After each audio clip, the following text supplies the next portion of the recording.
Thanks for having me, James. Awesome. Thanks for coming, Mike. So for those of you that don't know, SpinCar was a StartFast company in 2013, and Mike is one of the co-founders. And we wanted to give an opportunity to learn a little bit more about the storyline, because it's just been an incredible ride over the past few years. So why don't we kick off with, for those of us who may not know about SpinCar, just tell us more about the company. Sure, absolutely. So for those of you that don't know me, I'm Mike Quigley, co-founder and president of SpinCar. We've been in business since 2012, participated in the second cohort of StartFast. We're headquartered originally right down Warren Street in the Tech Garden, and myself and my co-founder both grew up in the area, both graduates of CBA, went away to college and moved back here to found the company. We definitely pivoted a lot along the way. We started off with a pretty simple idea that VR was going to forever change e-commerce. When we got going in 2012, that sounded like kind of a wacky idea. I think today it's becoming increasingly obvious that that's the way the world is going. But as I alluded to, I mean, we've had a lot of iterations of the business along the way. We actually started off doing VR or 360 imaging in the fashion sector, and really got pulled into automotive, which is now 100% of our business. We're up to just shy of 100 employees now across our offices. Yeah. Thank you. So outgrew the Tech Garden, no longer at that end of Warren Street, but are very happily located in the former Axcelis building, Icon Tower, at the other end of Warren Street now, which is sort of in the midst of this whole new renaissance, I guess you could say, with TCG Player at one end of the street, us at the other. And Awesome. Yeah. So you started off in VR. So how did you end up finding the automotive space?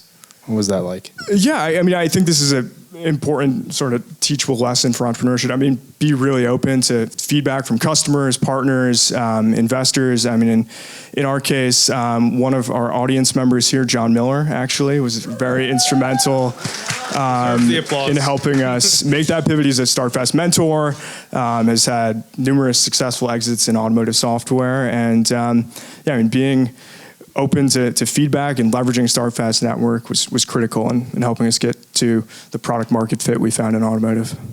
Awesome. So as Jim had alluded to, you guys closed $22 million round last year. 22 and a half. Excuse me. Fantastic. So I love that 22 and a half right there. Just tossing an extra $500,000.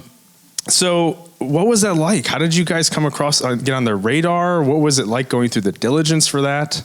Tell us more about it. Yeah, I think, I mean, another kind of teachable moment, when you're starting out, you hear that fundraising is a numbers game. You have to talk with dozens, hundreds of VCs, which is true. I mean, you hear a lot of no's before you get to that first yes, but I think, I mean, in our case, and what I'd recommend to entrepreneurs in the room is, I mean, really look at kind of the industry-leading companies in your space that already have scale, that have raised a bunch of venture capital already. Look to those firms that they've already done business with. Look to the companies that they're acquiring to see who their backers are. And I mean, in our instance, in partnering with this Boston-based firm, Wavecrest Growth Equity Partners, I mean, similarly, they have done a lot of deals in the automotive sector, automotive SaaS sector specifically. And I mean, when you find that investor fit that has really deep domain expertise, I mean, they end up being a value-added investor as well. So I mean, I guess I'd encourage entrepreneurs to, one, yes, you have to cast the wide net, but also do your research and be proactive in reaching out to investors who can be value adds and know your space. Awesome. So the financing was last year. Right? Last August? Last summer, yeah. Last summer. So how have things been going since then? Things have been fabulous. I mean, growing really quickly, come close to doubling sales this year, pretty much doubled headcount in lockstep, entering new markets. We actually just made our first hire in the UK, so we're ramping up an office over there now too, which is exciting. And awesome. Thank you. And just continuing to grow and ship products that our customers love. So now with all of that behind, capital going behind you, what do you see going forward? What does SpinCar look like in the next few years? Yeah, I mean, as I said, we've pivoted a lot historically. We're going to continue to pivot. I think while VR has been a really critical piece of sort of what's brought us to where we are at today, I mean, we've decided to go much broader within automotive specifically. So really just focusing on the pretty broken online car shopping process, generally speaking.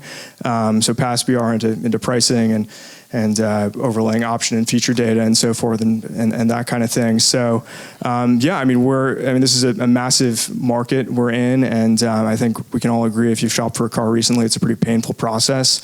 So excited to invest more in that and making it easier and better. So you guys are headquartered here downtown, which is amazing to see. More tech companies growing all across down Warren Street. I'm sure there was a lot of opportunity where you could have gone elsewhere. Tell us about that decision, pros and cons that you felt of keeping things here in Syracuse. Yeah, absolutely. I love talking about this. I mean, so I'm from Syracuse, obviously I have roots here, but I went away to school in New York City. I've got a big network down there. Obviously, there's loads of software companies in New York City. Arguably easier access to capital, talent, but I think you can't beat the cost of living up here if you're looking to scale quickly with limited capital and tapping into the network up here of schools like Le Moyne, SU. We hire heavily from Le Moyne and SU, and there's not the same war of talent that you see in the city or in Silicon Valley. And on that standpoint, it's been a tremendous asset being in Syracuse. It's a much smaller, tighter network. Up here, you're not one of 1,000 SaaS companies off Union Square trying to do business. You're one of 3, 4, 5, 6 on Warren Street. So you have that much more in the way of resources at your disposal. Awesome. So some of you may know, but don't. Our partners and friends over at Upstate Venture Connect recently published a book alongside our other friends at One Group. I think we have, John, and they're all hiding over in the corner, who put this Founders Playbook together, featuring Mike and his co-founder Devin, along with a number of other high-growth tech companies across the Thruway to tell their stories, basically, founding Thru. It's really, really incredible to get a chance to kind of get a deep glimpse in from the founder's perspective about that. So if you're interested in those, you can find them at uvc.org. Definitely recommend them checking that out. But I want to dive deeper a little bit into that now that you've kind of been through the journey. You've seen the years ahead for these 5 companies that we have presenting here today. What would be your word of advice looking ahead to them? Yeah, I would say that, at this early stage investing is all about the team. You're not so much investing in a company or an idea as you're investing in people. And, you can't change, maybe you didn't go to Le Moyne, a good college like Le Moyne. You can't change where you went to school or how smart you are, or if you're the first mover in the market, but you can change how much grit you have. I think, which is, it's trite, but true. I think just working hard and leaning in and answering that customer support email that rolls in at 6 o'clock on a Friday night, or that sales lead that comes through on a Sunday morning. That's what's within your control, and what I encourage the founders to. I've spoken with all of them, and I know that they're leaning in and have bought into that type of attitude. But focus on the things you can change, and you're in a great place already by virtue of being a StartFast graduate, and you're well on your way.